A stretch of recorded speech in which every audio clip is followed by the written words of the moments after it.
Hey guys, Mr. Beeler here. Today we are talking about U-joints. U-joints allow us to get power transferred through the drive shaft from the transmission or transfer case to the axle, be bolted to the yoke on the differential. This is our U-joint. It allows us to have different angles as the suspension travels. In four-wheel drive setups, they'll have these out at the wheels. That way, as you turn the wheel, you can still turn. The axle shaft will still function properly. A nice way to demonstrate this is with a universal joint and some extensions. You'll notice I can add angle to this or straighten it out, and I can still transfer rotational force. That's basically how a U-joint works. In our U-joint, as far as parts and pieces, this is our cross. A lot of them be drilled through for grease channels. There'll be a hole tap for a grease zerk. They will come with a new grease zerk when you buy these. They should come with the retaining rings. Here's a couple old ones I have that I've saved.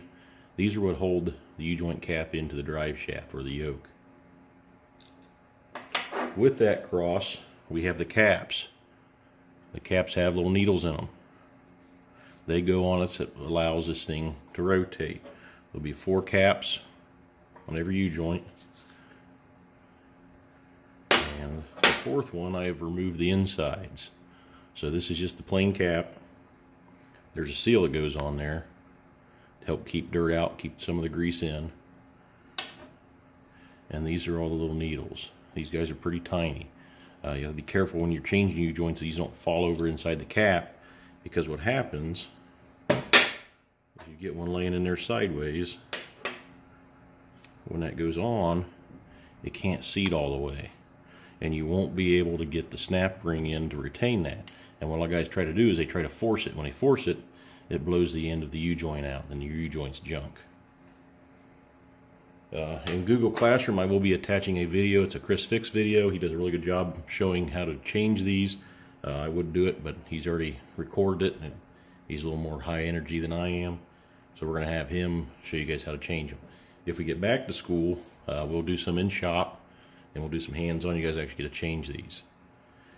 When you're mounting these, when you're bolting a drive shaft back into a vehicle, one thing to watch out for, so on this yoke, there are some locating tabs.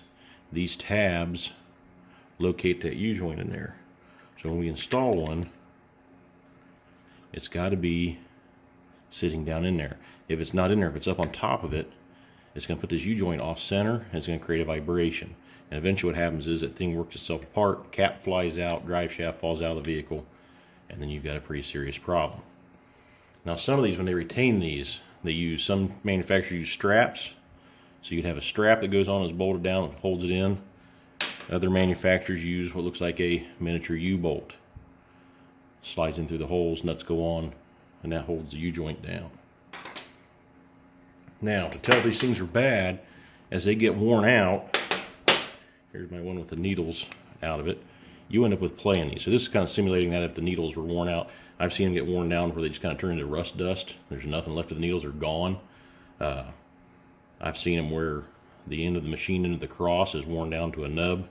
They get pretty bad. They'll get noisy. You have a clunking sound. And that clunking sound is going to be a little faster than your wheel speed sound. So if you're driving through a parking lot, and if you've ever had a rock stuck in your tire, it makes that tick, tick, tick, tick sound. The U-joint is going to be a faster noise because of our gear reduction. So let's say with my Suburban, for example, it's a 4:10:1 ratio. That noise will be 4 times faster than what the tire sounds like. So as you get used to what the tire speed sounds like versus a drive shaft noise, it's going to be like a 4 times faster noise. U-joints, usually most of the manufacturers from the factory, they are non-greasable. This unit here would take a grease zerk. It is greasable. This is one of the heavy duty units. There's no hole for the zerk. It's a solid casting, so they're a little bit heavier duty, a little more meat there.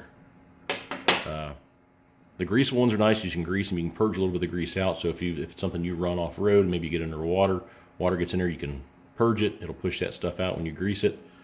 It also, in my opinion, makes them last a little longer if you can actually service them and grease them.